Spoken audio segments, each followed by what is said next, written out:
Petrus main kasar. Ia marah sekali saat Yesus hendak ditangkap.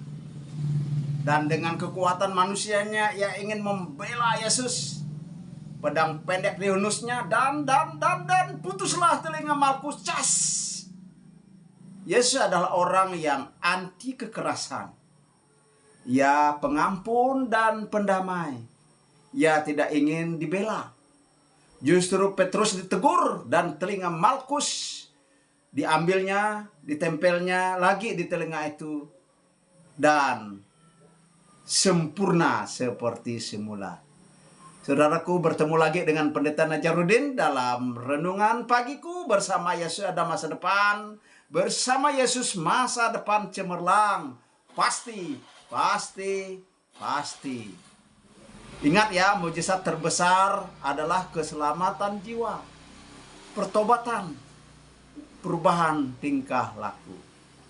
Injil Lukas pasal 22 ayat 45 sampai ayat 54. Demikianlah Yesus menyembuhkan hamba imam besar saat penangkapan setelah salah satu murid Yesus memotong telinga kanan.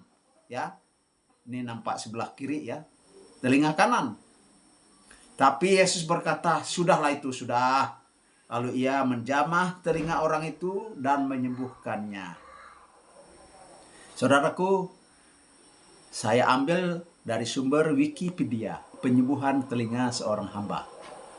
Malkus adalah nama seorang yang dicatat di dalam Perjanjian Baru di Alkitab Kristen sebagai hamba imam kepala, bagian dari orang-orang yang menangkap Yesus Kristus di Taman Getsemani beberapa jam setelah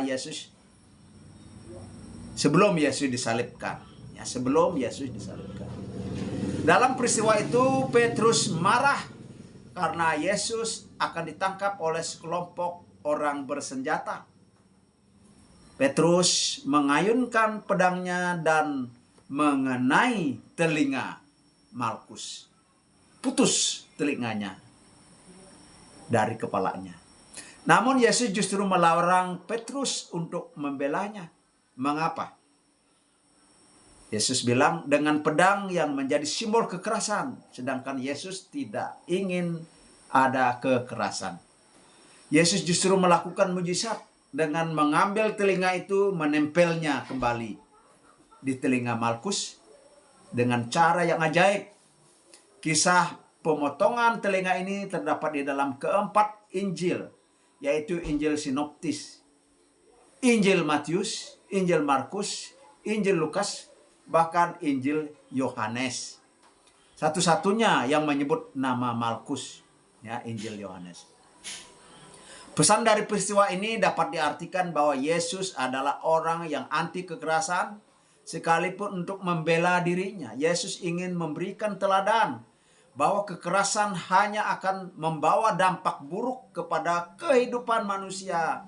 Yesus, menurut Yohanes, tidak memerlukan pertolongan, tidak membutuhkan pembelaan Petrus. Selain Yesus menentang tindak kekerasan, ia sadar bahwa peristiwa sengsaranya memang harus ia tempuh dengan sukarela, dengan ikhlas. Yesus bahkan menghadapi semuanya tanpa melawan, tanpa membela diri, tanpa membuka mulut pun tidak. Seperti yang dicatat di dalam kitab-kitab Injil, menggenapi kitab Nabi Yesaya. Ada segelintir penganut agama tertentu yang secara brutal membela agamanya sampai membunuh, menghina, atau bahkan ya semodel lah dengan Rasul Petrus.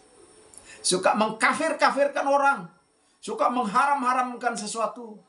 Bahkan pohon cemara pun, nah ini pohon cemara pun dianggapnya haram. Baru beberapa waktu yang lalu, kue klepon pun dianggap salah jika membeli atau memakannya. Apa sih salahnya kue klepon, saudara-saudaraku? Dan kue yang dianggap haram itu justru laris manis, diburu orang. Membela bukannya tidak boleh, tetapi sesuai dengan porsinya masing-masing. Sesuai dengan prosedurnya masing-masing. Rasul Petrus membela Yesus baik dan sangat wajar. Jika saya dalam posisi itu mungkin mandau yang bicara. Enggak lah. Enggak. Konteks budaya yang ya jangan terlalu dipikirkan lah. Namun dalam pemandangan Yesus, perbuatan main kasar, tindakan Petrus itu salah. Dan Yesus tidak ingin ada kekerasan. Yesus lemah lembut dan rendah hati. Matius pasal 11 ayat 28. Marilah kepadaku semua yang letih lesu dan beban berat. Aku akan memberi sentosa kepadamu. Tindakan Petrus itu menodai, mencemari kasih, mencemari kebaikan Yesus, mencemari kelemah lembutan Yesus. Apakah kita tidak boleh membela ajaran kita, membela iman kita? Apakah tidak boleh? Boleh. Ya, saudaraku, boleh. Tapi caranya bagaimana? Saya memberi 5 cara. Yang pertama, berdoa bagi mereka yang menganiaya kamu. Itu cara Alkitab ya. Yang kedua, memberitakan Injil keselamatan kepada orang-orang yang tersesat. Yang ketiga, hidup di dalam kebenaran dan di dalam kekudusan. Yang keempat, perbanyak perbuatan kasih, perbuatan kebaikan, memberi, dan memberi. Kelima, nyatakan yang salah itu salah, yang benar itu benar. Tegur, nasihati dalam kasih dan dalam kebenaran. Nah, sekarang ini saya sedang membela kekristenan dengan memberi pencerahan, edukasi, dengan memberi ceramah berdasarkan ayat-ayat Alkitab. Menempelkan, menyembuhkan telinga yang telah putus karena pedang pendek samkur itu mujizat langsung, saudara-saudaraku. Jika ilmu kedokteran, ilmu yang modern, harus masuk KOB, kamar operasi besar dulu. Dijahit. Ya, beberapa hari baru bagus, baru sembuh. Saudaraku, dan di zaman modern sekarang inilah yang dilakukan oleh para dokter, terutama para ahli bedah. Saudaraku, mujizat langsung yang dibuat oleh Yesus menempelkan telinga Malkus itu adalah perbuatan ajaib, saudara-saudara. Mujizat terjadi karena mendengar, percaya kepada cerita atau firman Tuhan. 2, karena berbuat sesuatu sesuai dengan iman. 3, dalam kasus pegawai istana, Yesus mengecam agar mereka yang tidak percaya supaya mereka percaya. Belas kasihan Tuhan Yesus, mujizat terjadi. Saudaraku yang dikasihi oleh Tuhan. Pelajaran atau refleksi dari kisah-kisah tersebut. Saudaraku, Tuhan kita yang membela kita, bukan kita. Di dalam kekristenan, Yesus membela kita. Menjaga, melindungi kita, bahkan menyerahkan nyawanya bagi kita. Ia adalah gembala yang baik. Bahkan dikatakan, ia adalah sahabat yang menyerahkan nyawanya bagi kita. Firman Tuhan membela kita. Roh Kudus membela kita dengan memberi hikmat, akal budi, kebijaksanaan untuk kita menjawab di dalam kita sedang bersaksi dan membela Injil.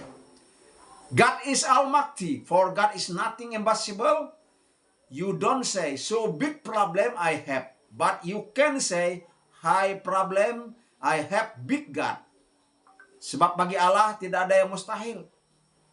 Kamu jangan katakan, hai masalah, engkau terlalu besar. Tetapi kamu harus katakan, hai masalah, saya memiliki Allah yang maha besar. Orait labora, berdoa dan bekerja. Jangan lupa memberi dan menabur saatnya Anda akan menuai. Kalau tidak saat Anda, maka anak cucu Anda akan menuai. In God we trust. Without God we are nothing. With God we can do anything. Be wise, be smart. Kembangkan potensi Anda. Kelola potensi Anda. Abaikan hinaan, ejekan. Itulah salib yang harus dipikul. Dan itu cambuk untuk kita maju lebih kencang di dalam iman dan segala perbuatan kebaikan kita. Jika kita memiliki Tuhan, kita memiliki segalanya. Tetapi jika kita tidak memiliki Tuhan, kita adalah orang yang bangkrut. Kita tidak memiliki Tuhan berarti kita orang yang bangkrut. Sedangkan jika kita memiliki Tuhan dan keselamatan, kita adalah orang yang sukses. Bersama Yesus ada masa depan. Bersama Yesus masa depan cemerlang. Pasti. Haleluya.